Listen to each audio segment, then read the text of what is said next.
November 9th, 1965. It's a Tuesday. The sun is just beginning to set in New York City. The workday is ending. Above the clouds, private pilot Chuck Vance flies a small craft toward Boston. He looks down. Below him stretches the greatest megalopolis on Earth, a ribbon of electric diamonds stretching from Pennsylvania to Canada. And then, something impossible happens. Chuck Vance rubs his eyes. He thinks his brain is playing tricks on him. Because cities don't just disappear. Civilization doesn't just turn off. 30 million people, 80,000 square miles trapped in the dark. In an era of Cold War paranoia, when the lights went out, America didn't think it was a fuse. They thought it was the end of the world. Welcome to the Chronovault. The golden age of the grid. You have to understand the era to understand the panic. 1965 was the height of techno-optimism. We were racing to the moon, building skyscrapers that scraped the stratosphere, and electricity wasn't just a utility, but the lifeblood of the American dream. By the mid-60s, power companies had interconnected their local networks into one giant interstate interconnection. The idea was brilliant.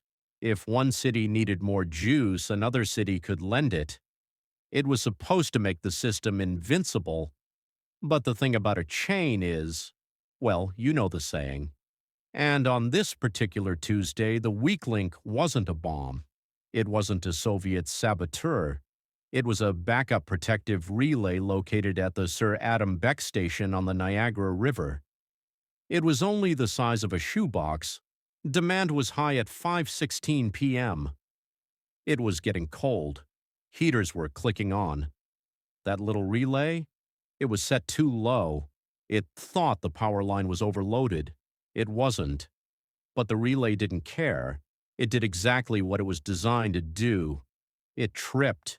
It disconnected a major transmission line to save it. And that was the first domino. The Cascade. When that line cut, the electricity it was carrying had to go somewhere else. Instantly, it fluttered into the other lines. They overloaded. They tripped. It's called a cascade. In a matter of seconds, the surge was racing towards New York City. The generators in Manhattan were suddenly trying to power the entire Northeast. It was like trying to stop a freight train with a bicycle brake. The generators groaned, slowed down, and burned out. 5:27 p.m. rush hour in New York City, the busiest time in the busiest city on the busiest planet. 800,000 people at this very moment are underground in the subway system. The third rail goes dead suddenly. The lights vanish. They are plunged into absolute pitch black beneath the river, beneath the concrete.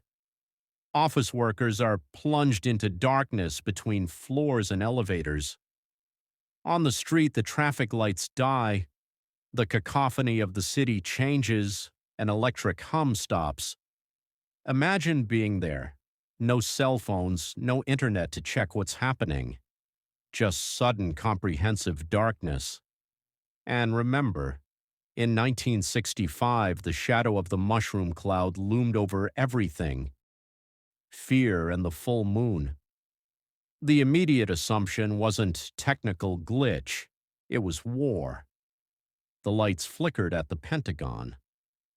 President Lyndon B. Johnson ordered an immediate investigation, fearing a prelude to a nuclear strike. People poured out of buildings onto the sidewalks in Manhattan, looking up as if expecting to see Soviet bombers. But they didn't see bombers. They saw something most New Yorkers had never really seen before. The moon. By a stroke of incredible luck, November 9th was a full moon, a bright silver beacon bathing the terrified city in natural light. And this is where the story shifts. If this happened today, or even in the blackout of 1977, We might expect looting, chaos, arson, but in 1965, the city threw a block party. The crime rate actually dropped. It was the lowest night of crime in NYC history since records began. Stranded commuters at Grand Central slept on the marble floors. Strangers shared transistor radios to catch news bulletins. People trapped in elevators played word games to stay calm. Among all the turmoil, there was a strange, pervasive sense of community. It's an urban legend, but a persistent one that 9 months from the blackout, the birth rate would spike. The blackout baby boom. While it's a great story, lights go out, romance turns on, demographers later debunked it. The birth rate didn't actually spike, but the myth survived because it fit the mood. It was a night of connection, not division. The struggle to reboot. While New Yorkers were drinking warm beer by candlelight, engineers were sweating bullets. You can't just flip a switch to turn a country back on. It's called a black start. The power plants need electricity to start making electricity to run the pumps and the coal conveyors. Without the grid, they were dead metal. They needed to find isolated generators, get them running, and slowly, carefully bleed power back into the system without blowing it up again. The radio was the lifeline. DJs continued to broadcast on emergency power, joking and keeping panic down. Still, the darkness lasted 13 hours in places. Finally, shortly after 7 a.m. the next morning, most of New York had electricity again. The subways rumbled back to life. The elevators unstuck. The modern world reboot. The legacy.